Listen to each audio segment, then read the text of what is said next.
talking with somebody when we come in and said, look, I think there's just a great feeling of one more day, one more day. So that's what we're intended to do. We're going to take up testimony here in a little bit. And I just want to welcome everybody. I want to thank the House members who worked on the committee for the water task, and I appreciate all the hard work and the thought they put into that. And we've got the product right here. So just like I said in Las Vegas, when you walk in there, it says, show me the money. So that's what that's where we're at, folks. So, all right. So I'll open the meeting on House Bill 2302, and we'll start with the reviser message. Welcome to the committee, Chris. Thank you, Mr. Chairman. Good morning, committee. My name is Chris Wagner from the Revisor's Office. I'm here to present the bill brief for House Bill 2302. So House Bill 2302 would modify the distribution of money to the State Water Plan Fund, would create the Water Technical Assistance Fund and the Water Projects Grant Fund, and would distribute a portion of sales tax revenue to the State Water Plan Fund. So I'm actually going to begin with sections 4 and 5 of the bill, which is the sales tax portions. These sections would distribute a portion of revenue from the sales and compensating use tax into the State Water Plan Fund.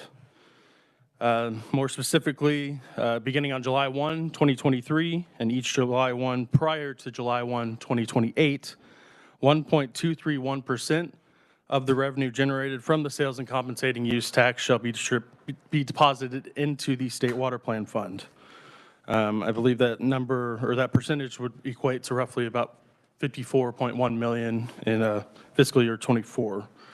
So now going back to section 1, the section would provide that beginning on July 1, 2023, statutory transfers that are currently in law that are transferred to the State Water Plan Fund, $8 million from KSA 79-4804 and 82A-953A. Those transfers will not be made until July 1, 2028, as long as the full amount of sales tax revenue authorized for distribution pursuant to sections 4 and 5 are transferred to the State Water Plan Fund. Section 1 goes on to provide other transfers into newly created funds, the Water Technical Assistance Fund and the Water Projects Grant Fund. And specifically July 1, 2023 through July 1, 2028, $5 million will be transferred annually from the State Water Plan Fund to the Water Technical Assistance Fund, and $15 million will be transferred from the State Water Plan Fund to the Water Projects Grant Fund.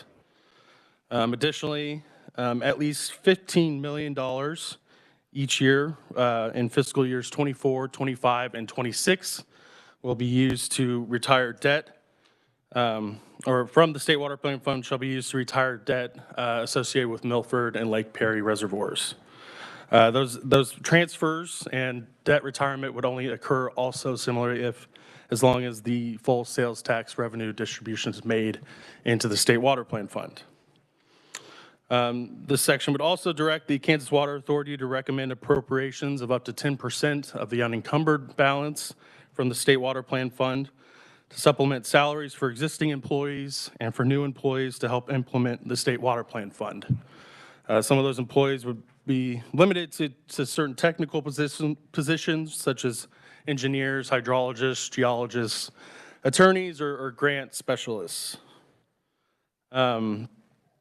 Additionally, the section would provide that 2 conservation districts could present a joint proposal to the Kansas Water Authority for a position to provide shared services to the districts in the proposal, and the Kansas Water Authority could recommend funding for that position. Annual reporting requirements applicable to the State Water Plan Fund would be applicable to the newly created funds. And then finally, all of Section 1, including the new transfers and new funds, would sunset on July 1, 2028, and any remaining balance and liabilities in those funds would be transferred back to the State Water Plan Fund. Mr. Chairman, at this time, I did want to bring the committee's attention to a technical amendment that we would like to bring if this bill is worked.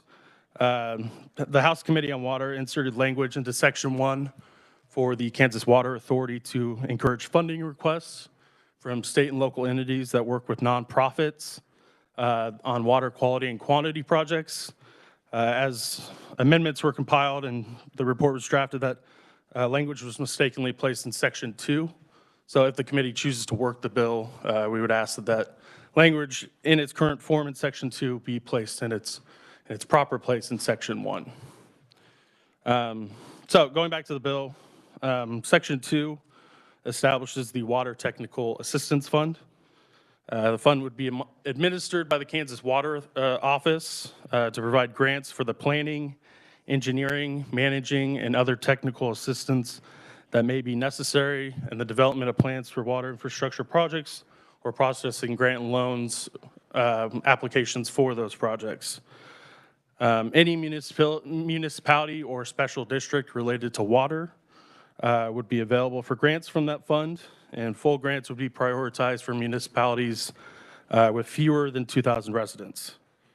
The Kansas Water Office would be authorized to adopt rules and regulations to establish criteria for the fund, which the criteria should be based on factors applicable to municipalities with different populations, such as the ability for a municipality to repay any loans without grant assistance, public health and socioeconomic factors, and any factors that would be applicable to special districts related to water.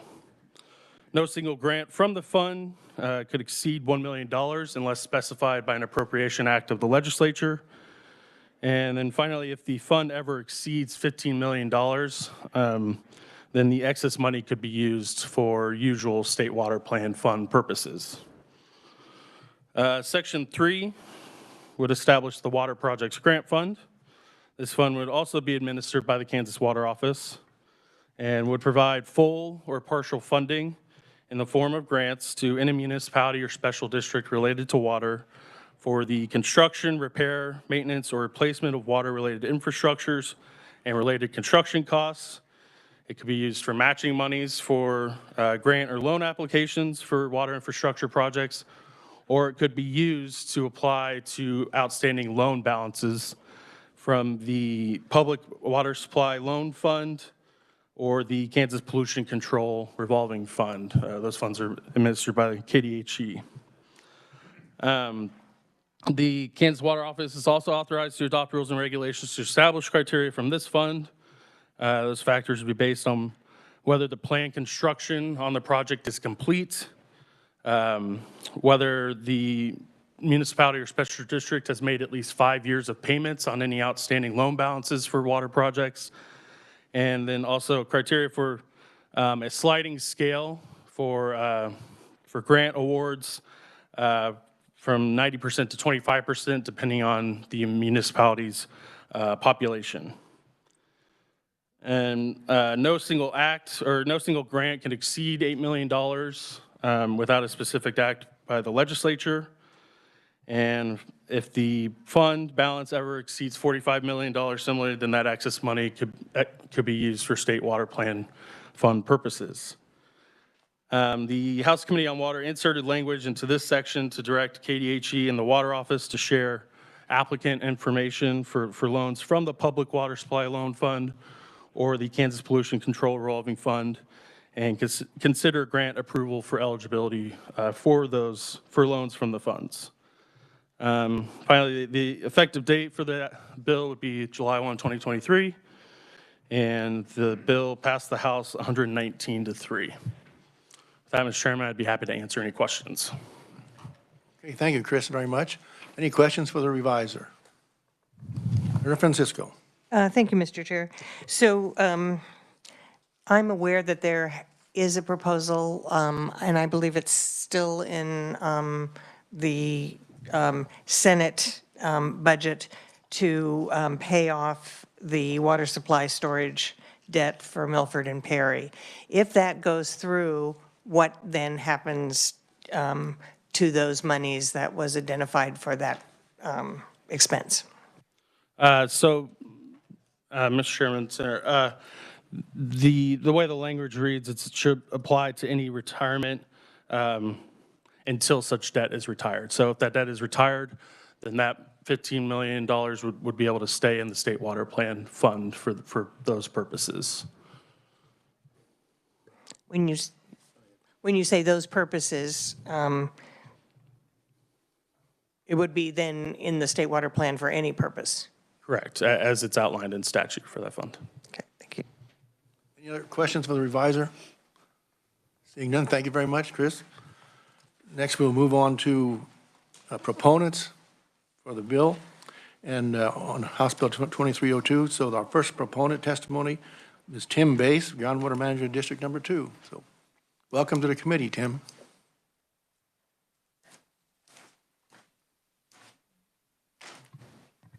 Good morning, committee members and Chairman Kirshen. My name's Tim Bays. I'm the manager of the Equus-Beds Groundwater Management District Number 2 in Halstead. It's good to see you. I think we were just here yesterday talking about 2279, so it's always good to see everybody again. The district board has reviewed the bill, and they are a proponent of additional funding for the state water plan. I have a lot of information that I provided in my written testimony about the district. I'm not going to belabor you with that because I spent some time yesterday talking about the uniqueness of GMD2. It's related to the bill, and I think as the reviser just went through very specifically about the bill. Looks like about $46 million in new funding for the state water plan. With the district's really only concern is that it looks like about $35 million of that is already earmarked in the bill, which would be about 76% of that new funding for those funds that were discussed for retiring the debt at Milford and Perry, and then the two funds. Again, I think that's great. I think those funds are needed. I think what's lacking there is any funding for groundwater management districts. We just talked about House Bill 2279 yesterday. There's really a lot of unfunded mandates in there, and I get it. I mean, that's our job as groundwater management districts to do what's in that bill. But for GMD2, that's a pretty unique bill. We start talking about groundwater remediation. And just for, maybe some information about the district, our budget, the maximum that we can generate is about $725,000. That's not a lot of money to do any groundwater remediation projects with. I'll give you an example. We're getting ready to install about 29 new monitoring wells in the Burton Intensive Groundwater Use Control Area. Luckily, the Kansas Corporation Commission is funding that. That's to the tune of about $750,000. That's 1 year of my budget to put in 29 monitoring wells. So again, the board's very supportive of funding this. I think it's long overdue. We're just a little concerned that of the funding that's going to be the new funding, about 76% of that is already carved out in that bill. The groundwater management districts have some opportunity to ask for some grants, although we're not prioritized.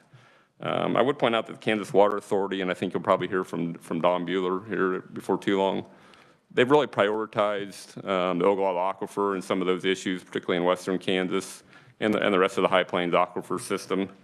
There's money in the state water plan. We think that's great. New money is even better. We just don't feel like there's a whole lot of money for groundwater management districts carved out in this language. And for that reason, my board would recommend that some of that money is earmarked for groundwater management districts to enact House Bill 2279. Again, we stand in full support of the bill. Just ask for a way to carve out some of that money to help the groundwater management districts meet their obligation. I'm pretty sure 2279 is going to get passed.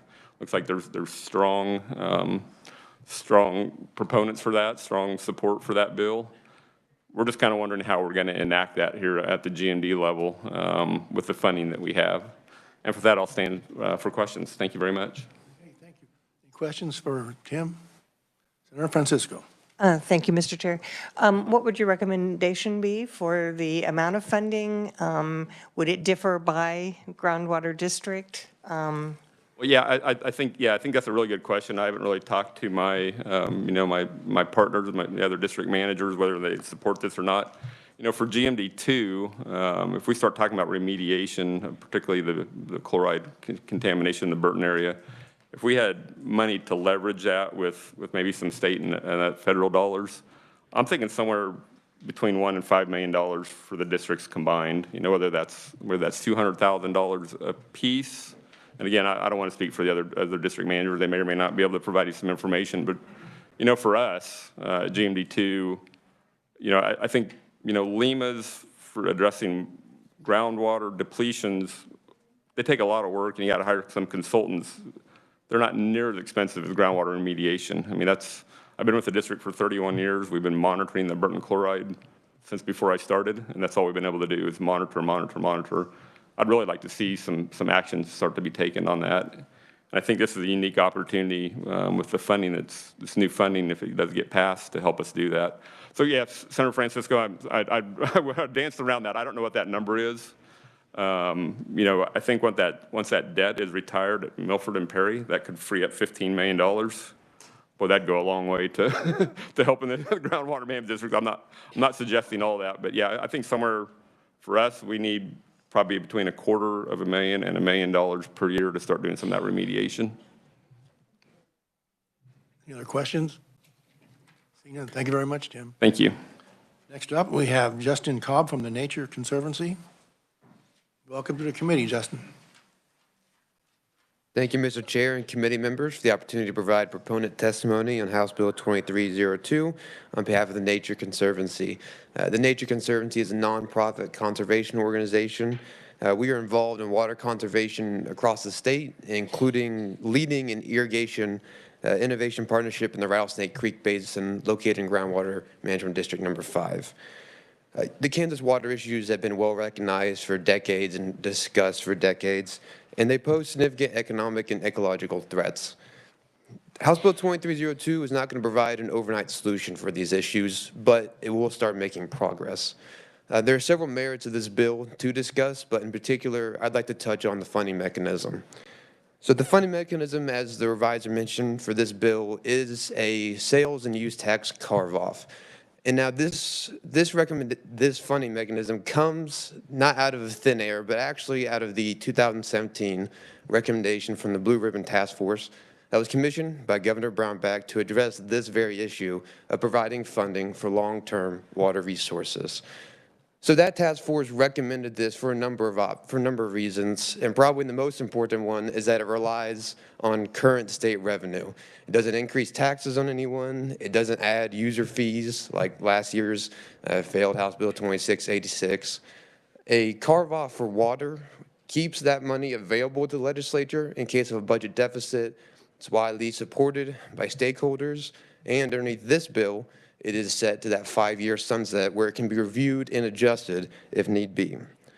Now, the common alternative that's discussed to a carve-off is transfers from the state general fund.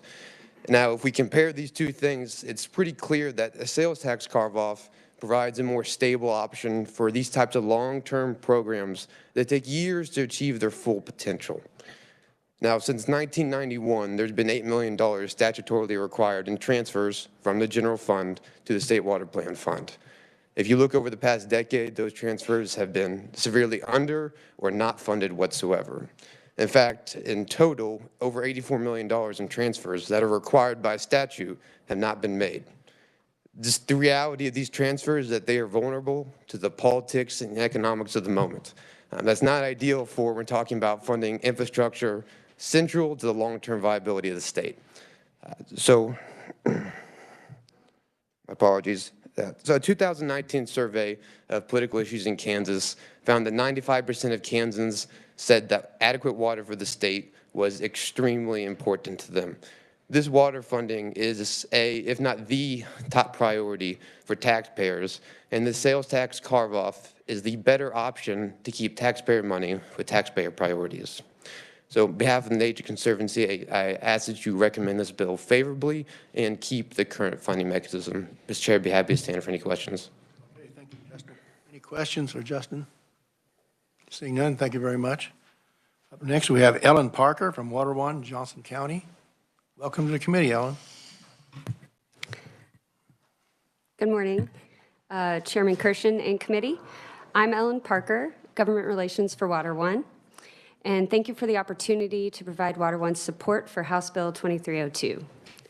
We all agree that water resources are critical to the future of our state, and House Bill 2302 is an excellent start to secure much-needed funding to preserve and sustain them. We support the bill and the sales tax carve-off approach, but we have a question related to how some of the additional funding will be spent. But first, I'd like to tell you a little bit about Water One. Water One was created as a regional water utility through state statute back in 1957. We provide clean drinking water to 475,000 Kansans in 17 cities in Johnson County.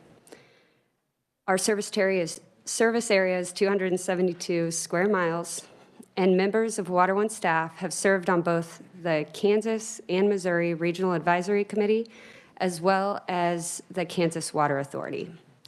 So the director of the Kansas Water Office, Connie Owen, spoke to your committee, I believe in January, and did an excellent job of explaining how water is governed in the state.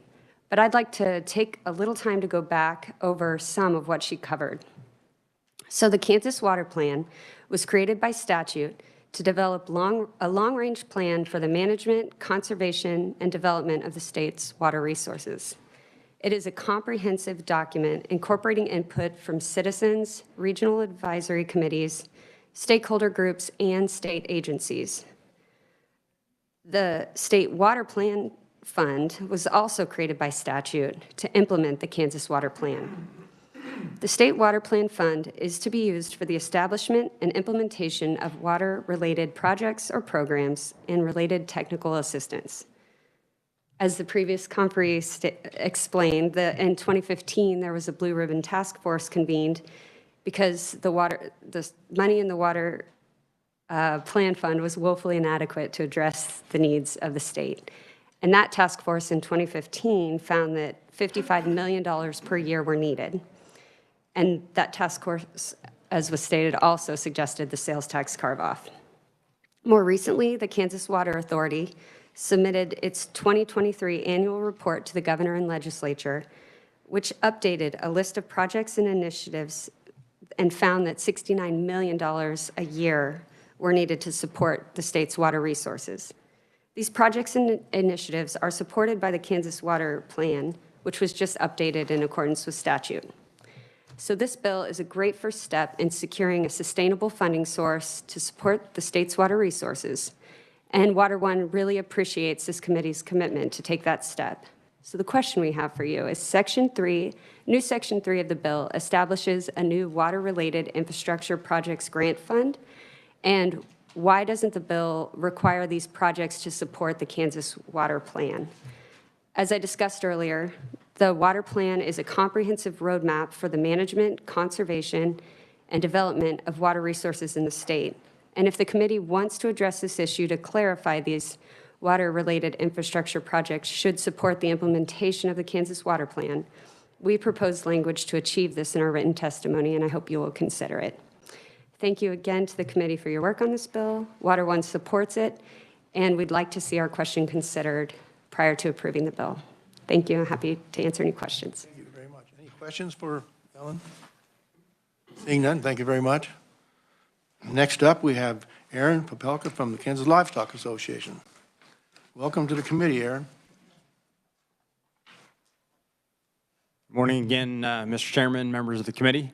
I'm Aaron Popelka with the Kansas Livestock Association, and we stand in support of 2302. I think it's been mentioned as history, the 2017 Blue Ribbon Task Force, our CEO, Matt Teagarden, was a member of that and signed that report in 2017, and we've had policy on our books to support this form of funding structure since that time. The only thing I note was the Blue Ribbon Task Force actually required a higher funding amount of 1/10. This, I think, is probably a little more targeted to the needs of the water plan at 8/100ths, and we're fine with that. I think it's been mentioned that for years we've relied on a mix for funding of fees and SGF funding, and until last year, the SGF funding has not really lived up to its statutory obligation. Meanwhile, about 50% of the fees are agriculture related. Within that, stock water is one of the only agricultural uses that pay direct fees. Not that agriculture doesn't. There are pesticide and fertilizer fees paid by other agriculture uses, but stock water pays 3 cents on 1,000 gallons. The only thing we would make in regard to the bill other than general support is that throughout the decades of stock water paying in, as a general matter, we haven't seen a lot of those dollars return to the livestock industry, which we understand there were great demands on the plan. If this is passed and there's greater funding, we would like to see at least those fees, which in 2022 totaled $557,940 out of the Water Office latest report, somehow return to conservation projects within the livestock industry, whether that's through legislation or regulation. So with that, Mr. Chairman, happy to stand for any questions. All right, thank you, Aaron. Any questions for Senator Francisco? Thank you, Mr. Chair. Could you provide the committee with wording for either this bill or rules and regs to accomplish setting aside some money for the livestock? Sure, I'd be happy to do that, Senator. Any other questions? Seeing none, thank you very much. Next up, we have Kansas Municipal Utilities. It's going to be Josh. Thank you, Mr. Chairman. Yeah, it was supposed to be my wife, Kimberly. I'm happy to be here this morning. Members of the committee, it's a pleasure to be before you. I'm here on behalf of the Kansas Municipal Utilities, who also stand in support of 2302. Kansas Municipal Utilities is all of the electric, natural gas, water, and wastewater systems in the state of Kansas. We represent everything from some of the smallest communities in the state of Kansas to Wichita's water system, one of the largest in the state. So we very much support the concepts behind 2302. I will mention specifically the grant and technical assistance programs that are a part of this. I will say that most wastewater and water systems in the state of Kansas are expensive enough that there's no way that the state could ever provide enough money to support those communities when they're redoing those systems. The federal government, however, does have a lot of programs that those communities can access, but usually it requires a certain amount of technical expertise or programmatic plans that they have developed, and some of our communities are so small they can't even do those. And so what's exciting about what's in 2302 is that there's now grant possibilities and technical assistance for those communities so they can do things like mapping their lead lines, so that if they have them mapped, then they can actually go out and apply for those federal funds to do those big programs. So we're really excited about that. And then the only other thing that I would mention on a more broader base, Kansas Municipal Utilities was formed in 1928. It's one of the oldest utility associations in the state. That means 5 years from now will mark a century of us being dutifully invited and participating in every stinking blue ribbon task force on water that the state has ever had. And we happily go and participate and sit there for a year or two and build a plan, and then nothing happens. This feels like an opportunity where something can actually happen. And I know there's the sense that maybe we need to fly-spec it a little bit more, but I would just say before we get too deep in the weeds of deciding where all this can go, we can fix that in future years. But we have absolutely, the municipal utilities have absolutely participated in all of these. They happen frequently, and frequently nothing happens. And I don't want to speak for a lot of the other proponents, but I think we'd all say we're sick and tired of going to these meetings, doing the work, and then nothing happens. And so we look forward to the opportunity of having this maybe go across the finish line. Thank you. Questions for Senator Francisco? Thank you, Mr. Chair. And Mr. Svani, I'm going to ask you some questions just because of your breadth of experience. So you did talk about the municipalities being interested in both the Water Technical Assistance Fund and the Project Grants Fund. Both of those are going to require rules and regs. How long do you think it's going to take to develop those rules and regs? Again, I would say, I mean, I certainly don't want to speak for the agencies that would be engaged in that. Sometimes it can take upwards of a year, but it also would take upwards of a year, maybe more, for some of those grant funds to accumulate anyway. So there's going to be a little bit of a lag time. And I don't want to get into making the decisions that this committee needs to make, but I think that was, again, not wanting to speak for the members of the House committee, but that was one of the reasons they considered doing things like paying off the reservoir debt, because that was an initial thing while maybe rules and regs were being developed and other monies were being accumulated into those grant funds, and so they were really up and running at the same time. Go A second question. With regard to the Water Projects Grant Fund, the maximum for a single grant pursuant to that fund is 8 million. Just in your experience, is that sort of a reasonable lid? Maybe I should have asked Water One. I know that they also have some expensive, because that would be one or two $8 million projects could significantly deplete that fund, although there's going to be some, because of the percentages awarded to each community. Yes, for sure. And again, just to go a little deeper into what I had said earlier, a major water project for a community is expensive. Even a community of like 500 people, a water system could be upwards of $3 to $4 million. And so we're never going to reach that with this. And I think, back to what I said earlier, we'll learn along the way as we go in terms of how to structure the grant program. And I think a lot of that falls to the Water Office, whom we have a lot of confidence in making sure that we disseminate this as equitably as possible across the state. But there's no way it's going to solve every community's water problem, but it is a step in the right direction. Any other questions for John? Seeing, Senator Peck. Thank you, Mr. Chairman. Did I not hear you say something to the effect of, let's don't get into the weeds of this legislation too much, let's pass it, and we'll figure it out later? That sounds a lot like we need to pass the legislation to know what's in it.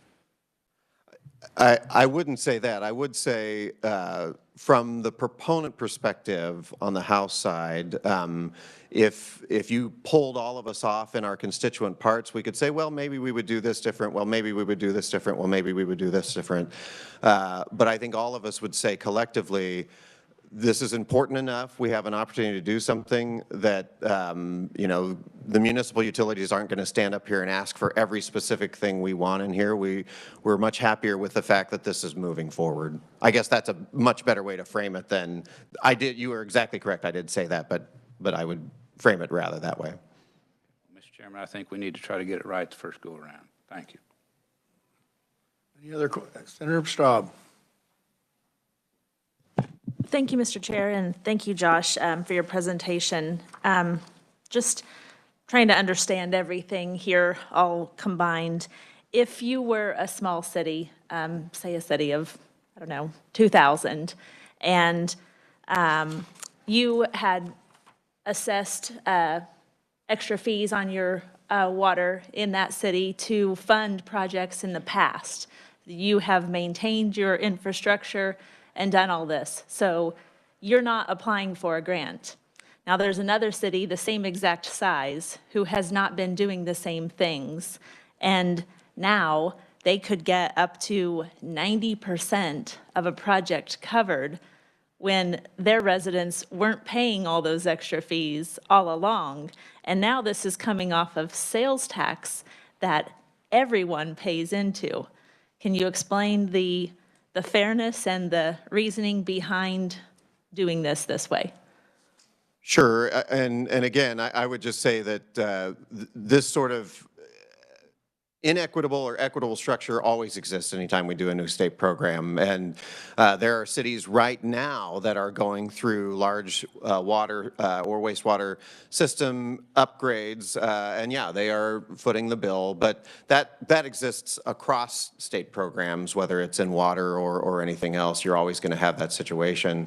And there are a large number of particularly smaller communities that consistently do not upgrade their systems because they just can't reach the critical mass or even the technical assistance to apply for a lot of the federal dollars that allow them to do those programs. And then back to the sales tax, that was a huge part of the discussion on the Blue Ribbon Task Force. What is the most equitable way to fund this? And that was considerable debate. And I can remember even as people left those meetings, there were still those that thought, well, it's not really perfectly fair that it would be done by sales tax because that's paid in different parts of the state versus others. At that time, I'm sure it's changed now, but at that time, Oak Park Mall in Johnson County generated as much sales tax revenue as 53 counties in western Kansas. That's probably changed a little bit with the change of malls, but we're never going to find the perfect way to fund that. But the Blue Ribbon Task Force said this is probably the best way, and I think we would certainly stand with that. Any other questions? Thank you very much, Josh. Next up, we have Kansas Farm Bureau President Newland. Welcome to the committee. Well, thank you, committee. Thank you, Chairman Kirshen and all, and committee and all, for the opportunity to be here with you today.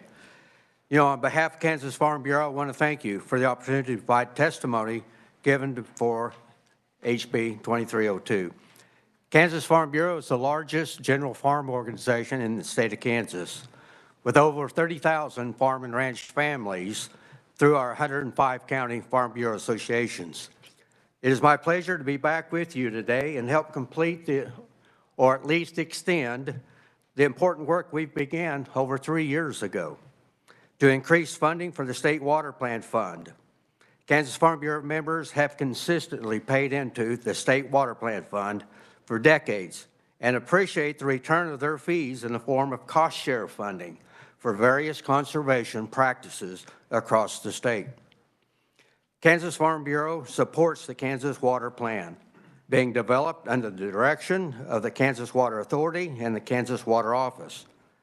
Our policy supports the Kansas Water Plan, being funded by State General Fund or dedicated statewide revenue sources, which this bill would accomplish.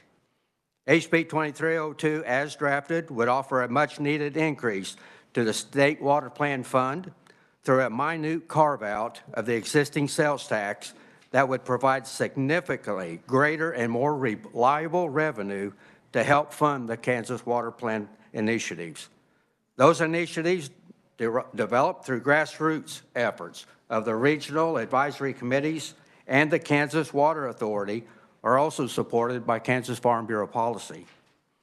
There's no doubt there are uncertainties regarding some aspects of the bill, such as using water plan funds to employ full-time employees or uncapped employee raises. But we cannot and do not want to jeopardize this unique opportunity that we have to enhance the State Water Plan Fund and get more conservation practices on the ground. You know, I appreciate very much the opportunity to be here with you today and give Kansas Farm Bureau support to HB 2302. And I would sure welcome any questions that you might have for me. Terrific. All right, any questions? Seeing none, thank you. You did a great job. Thank you. I appreciate the opportunity. Thank you for addressing this difficult problem of the most important natural resource that we have. Thank you very much. Thank you. Next on the list is Dawn Bueller from Kansas Water Authority. Welcome to the committee, Dawn. Good morning. Chairman Kirshen and members of the committee, it is my pleasure to stand before you today. I am Dawn Bueller. I'm chair of the Kansas Water Authority. The Kansas Water Authority is a statutorily created advisory board consisting of 13 voting members who are appointed by the governor or legislative leadership. These voting members serve on a volunteer basis. State agency directors serve as an ex officio member, and according to statute, the Water Authority is within and a part of the Kansas Water Office. The primary duties of the Water Authority are to advise the governor, the legislature, and the director of the Kansas Water Office on water policy issues, to approve the Kansas Water Plan, and to make recommendations for funding and spending of the State Water Plan Fund. It is that duty to make recommendations on funding that the State Water Plan Fund that brings me here today. The State Water Plan Fund was created in 1989 for the express purpose of funding the projects and programs identified in the Kansas Water Plan. The Kansas Water Authority has consistently urged significant increased funding for the State Water Plan Fund to make possible the implementation of the Kansas Water Plan. You will see this request in the Kansas Water Plan approved last August and in the Water Authority's annual report to the governor and the legislature provided to you in January of this year. After many years of underfunding, the legislature and the governor fully funded 2 statutory transfers to the State Water Plan Fund in FY23, and we are very grateful for that. However, as is reflected in the annual report, significantly more funding is needed to fully implement the projects and programs identified in the water plan.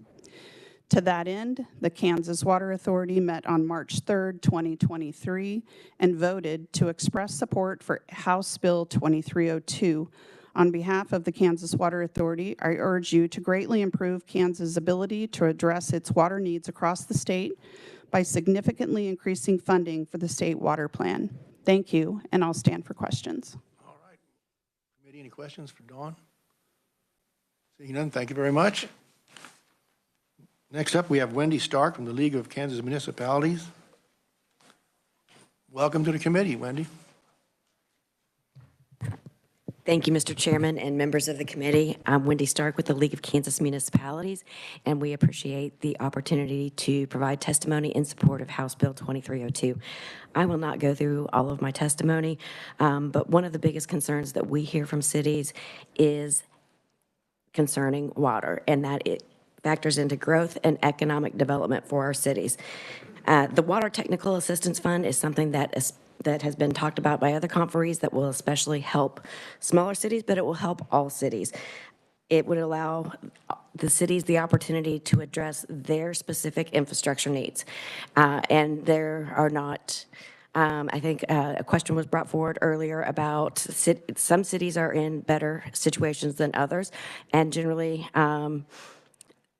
but I think that, as you will see from testimony that's been submitted by others, there are significant numbers of cities that are facing water issues or may have a problem here or there that needs to be addressed. And then the Water Projects Grant Fund is something else that the League supports. This will help with the construction, repair, and maintenance. And also it will help with the matching funds. And I think we're in a unique opportunity right now. There are a lot of federal funds out there available if cities and communities had the opportunity to apply for those. So providing that technical assistance to help receive some of these federal funds would be extremely helpful right now. This is not a small or large city issue. It's not east, north, south, west, or even central.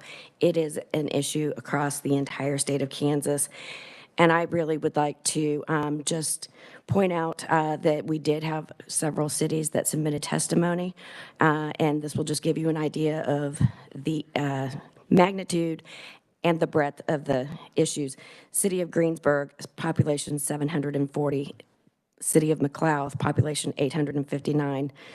City of Valley Falls, population 1,092. City of Waukene, population 1,799. City of Scott City, population 4,113.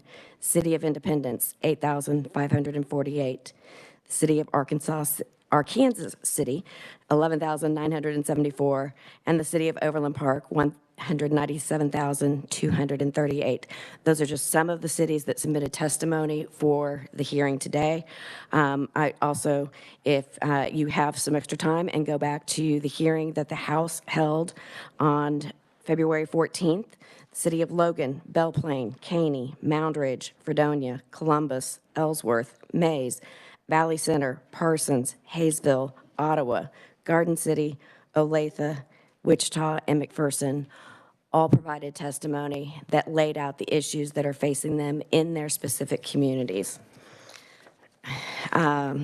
We also in my testimony, I've listed, there's been talk about cities with less than 2,000 residents. We have 506 cities of our 625 that have less than 2,000.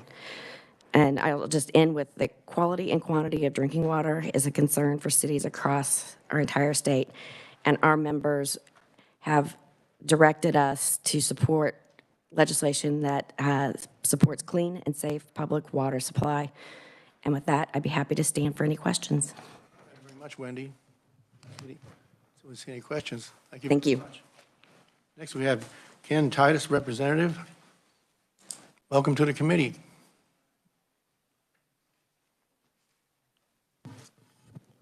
Thank you, Mr. Chairman, members of the committee. I noticed I changed badges and I moved to the bottom of the list for testimony. But thank you for allowing me the opportunity to testify. The scope of the problem and a lot of the background has been covered pretty well by the proponents. So I just wanted to emphasize a few things that we worked on with our group in the House when we were putting this bill together. So first, to address the dedicated sales tax, water is an issue that usually doesn't get dealt with quickly, especially when we're talking about declines and changes, even the impact of floods. While the floods come quick, the impacts last for a long time. You can't make snap decisions on water. You have to make a long-term commitment.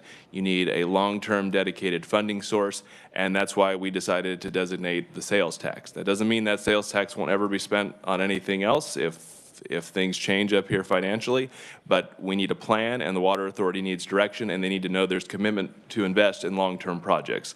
So I think that's important to keep in mind when you look at this bill.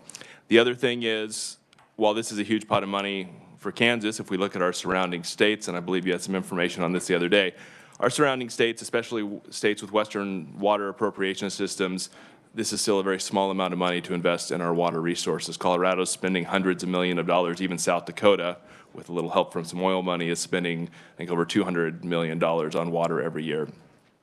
And so this is important as a first step to put that long-term plan in place. But still, it's new, and it's a lot of money to these projects, and we wanted to be responsible when we implemented it. So I think the first thing I would highlight is we put in a 5-year sunset. We understand this is new, this is more money that's ever been out there, and this needs to be reviewed by the legislature once we get the programs up and running, the rules and regs are in place. Are the fund amounts correct? Did the rule and reg criteria that we carefully placed in statute, was that too restrictive, or not, did it not allow the projects we wanted? So that 5-year review is important so we can assess this program, how well it worked, and decide how we want to go forward. The other thing is, with the big pot of money, it's important to put some guidance and some criteria in how it's spent. So, for example, the technical assistance plans and the project grant funds, I think it's fair that it's been pointed out by proponents that does expand the scope of how water plan monies are spent. But these are water-related problems, and we have mechanisms in place through the Water Plan Fund to pay for them. And I would encourage you to continue to support those initiatives, as many of you on here support communities that have struggles with this. And I would note things like up to 90%. All of those are discretionary, right? We're very clear in the language. Grants can be full or partial. And honestly, I hope this program will turn into a huge multiplier of federal dollars. I hope in 5 years or 3 years we get a report that says every single dollar we put in that grant fund comes back as $3, $4, $5, $6 from other sources. So that's sort of the vision for this project. A couple points of testimony I would just point out that I think are covered by the bills. To Mr. Bays' point about supporting the implementation of House Bill 2279 if that moves forward. The House committee did add language in that bill. There was a list of agencies, so Kansas State University, Kansas Geological Survey, K-State Research and Extension, and all the state agencies.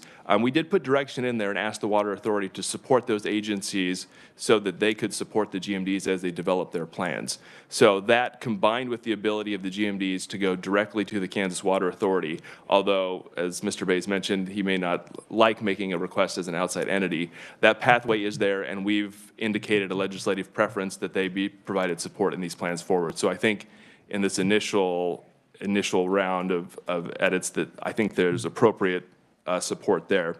And I think that's enough as we're short on time, but I'd be happy to stand for any questions. Any questions? Senator Peck.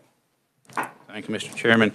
Representative Titus, I really appreciate this legislation. I appreciate all the efforts that you and the House committee have put into the legislation. I do have a couple questions as it relates to, in Section 2 and Section 3, it talks about if an unencumbered fund balance exceeds, in one case, 15 million, in another case, 45 million, that the funds would be basically at the discretion of the Kansas Water Authority. So the question would be, I don't understand why they would ever get a fund balance that is unencumbered that would be at these levels. How did the House come up with these fund levels, and the excess money could be used as determined by the Water Authority, do you have an answer for this committee what it might be used for? So, sort of. The thought behind that language is, and I mentioned the lines that need to be evaluated, those are lines that I think we need to see how the grants come and go and how the money flows out to see if those lines are appropriate, because that's one of the lines that isn't entirely clear how the applications will come in. But the thought was there could be a large project that is important to the state as a whole, that we haven't conceived. It might be reservoir storage or something like that. And rather than having to do an appropriation, you could build that fund up to a certain level and then dedicate it for that large project. It could be a large contract for dredging of multiple reservoirs. I don't know. This is just trying to think into the future. And then we capped it when we wrote it at 3 years. We wanted to set a reasonable line. Okay, you can't hold money forever and not spend it. So that's where we drew the lines, knowing that this would need to be evaluated. But we didn't want to put too many limitations on the sort of projects that might be evaluated and force people to only think short term. Well, the other part of the question, the funds, the excess money can be used by the Kansas Water Authority basically at their discretion. Basically, the way it's envisioned is just to pour over back in. So the money would go from the sales tax into the water plant fund and into this project grant. And if you hit 45 million, it just sort of spills back over into the water plant fund. Obviously subject to legislative appropriation if they have a better idea. Well, I guess I don't understand why it would not go back to the state general fund. And I appreciate the fact of setting some money aside, potentially looking for some projects that might be really expensive. But Mr. Chairman, the dollar amount of $45 million, that's not pocket change. That's a significant amount. And we can talk about that when we work the bill. But I thought that I would ask for the committee's benefit while you were here. And again, I sincerely appreciate all the effort because this has been too long in coming, but we want to try to make certain that we get it as good as possible the first time around. Thank Absolutely. you. Senator Francisco. Thank you, Mr. Chair. And perhaps I should have asked this of the reviser, but you're here. So when we talk about the appropriations of the money from the state water plan, and you're starting on July 1st, 2023, or as soon as the money's available thereafter, and taking 20 million and transferring it. So does that leave a time that the state water plan doesn't have any other money until it's collected from the sales tax? I would have to defer to the reviser on the timing of that, but no one, in developing this, no one brought it up as being an issue the way they would move around the money. But it's not my area of expertise. Can we ask the reviser? Because I think one concern, and it's just, there's going to be a lag for those two funds because of rules and regs. And here we are making that the first money that we're transferring out of the fund. But so if the reviser could answer that. Sure. Thank you, Mr. Chairman. Other than the statutory transfers that go into the state water plant fund currently, there are a number of fees. I'm not sure the exact total that are also deposited in the state water plan fund money that could be used for state water plan fund purposes already, as they are currently in law. So just because the $8 million in statutory transfers don't go through, the fees money are untouched and will still be deposited into that fund. I hope that answers the question. Thank you, Mr. Chair. It does not. Because, my understanding is it says the state water plan shall continue to be appropriated and expended. So that's the 8 million that's coming in plus the municipal fees. But then on July 1st, or as soon as monies are available, I'm assuming from the whole plan, that 20 million gets taken out as of July 1st. And we could look at the totals in that fund. That research could help us with that to see where we would be. But just a little bit of a concern that as I was reading this. Okay, any other questions?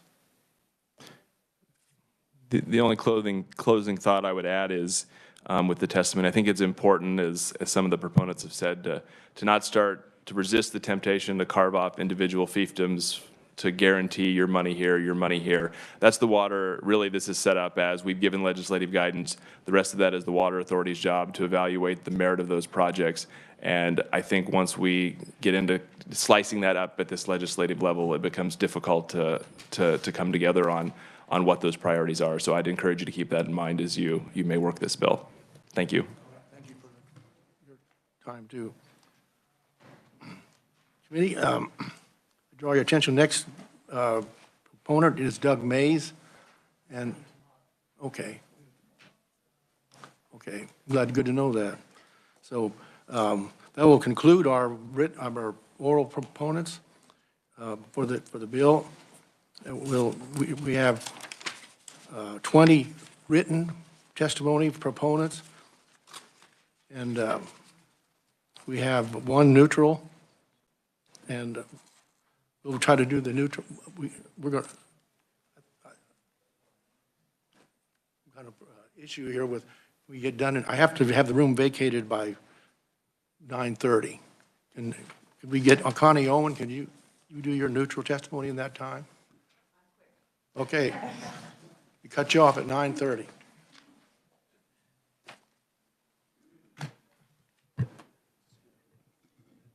Have to bend that down a little bit after Kenny spoke.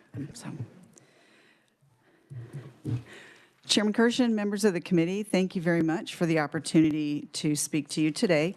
I'm Connie Owen, the director of the Kansas Water Office, and I am here not only representing the Kansas Water Office today, but I also proudly represent the Kansas Department of Agriculture and the Kansas Department of Health and Environment as I provide you with a shared message that we three agencies crafted collectively.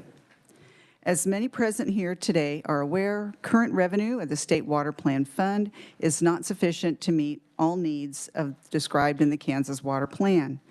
The fee structure supporting the Kansas Water Plan Fund has also remained virtually unchanged since the fund was created in 1989. Over the years, there have been several conversations regarding the need for a long-term funding source which helps further advance efforts to conserve, protect, and restore the surface and groundwater resources of our state in both quality and quantity. House Bill 2302 is a bill that brings the conversation about funding for water to the forefront and further highlights the needs and benefits of additional state investment in our state's water resources for current and future generations through a fundamental shift in how the state will fund water priorities for the state over the next 5 years. Many individuals and entities, including the three agencies I'm representing today, have spent untold hours over many years working diligently to secure significant increases in funding to implement the Kansas Water Plan. We three agencies wish to express our deep appreciation for the historic level of funding that would be created by House Bill 2302 and for the clear message it sends that water is our most precious resource. The agencies do have a number of questions regarding implementation of this bill. We pledge to work together at the agency level with the legislature regarding clarifications. Thank you, and I'll stand for questions. Thank you very much. I think we're out of questions, too. And within time. I do want to thank you for coming, and we do have one written neutral, Jim Butler from the Kansas Geological Survey. There are no opponents, written or any, or in here today, so that was real good news. With that, we are adjourned. Thank you.